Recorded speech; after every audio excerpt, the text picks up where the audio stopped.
How to get pre-approved for a credit card. Being pre-approved for a credit card can improve your chances of getting it, but it doesn't mean you're guaranteed a credit card. So what does pre-approval actually mean? It's all about the inquiries. When you receive a pre-approved credit card offer inviting you to apply, it means the creditor has researched your credit history with a soft inquiry. This is like an employer reviewing your resume to see if you're worth interviewing for a job opening. Being interviewed for a job doesn't guarantee you get hired, and being pre-approved for a credit card doesn't mean you'll get the card. If you go ahead and apply for the card, they'll perform a hard inquiry, which involves a deeper look at your credit report. If your circumstances have changed, maybe you've maxed out your cards, defaulted on a loan, declared bankruptcy, or lost your job, you might get declined.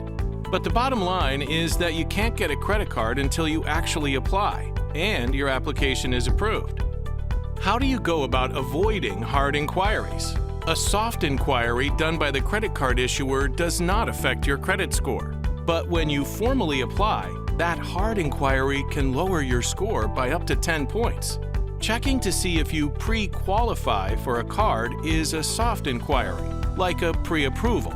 So look for cards that allow pre-qualification before applying. Seeing if you pre-qualify limits the number of hard inquiries that could potentially lower your credit score, because you're avoiding applications that will likely get declined. So let's talk about stacking the deck.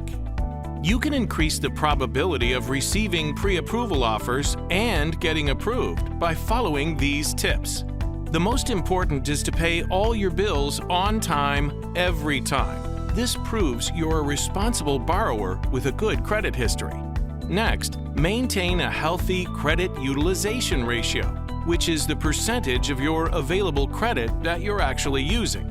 Experts recommend keeping it under 30% max. As we've discussed, you should also keep hard inquiries to a minimum. Not only do they ding your score, but they imply you're strapped for funds and desperate for credit.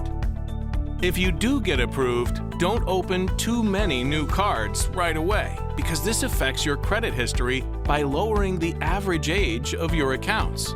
Avoid closing older credit accounts for the same reason. Keeping them open also improves your credit utilization ratio. Try to have a diverse mix of credit, including credit cards and installment loans, but don't take out a new loan just to accomplish this. And finally, don't opt out of receiving pre-approved credit card offers. You may have already done this through optoutprescreen.com, so be sure to log in and change your preferences. Getting pre-approved for a credit card isn't difficult if you manage your credit responsibly, but you can always check to see if you pre-qualify for a card without waiting for an invitation.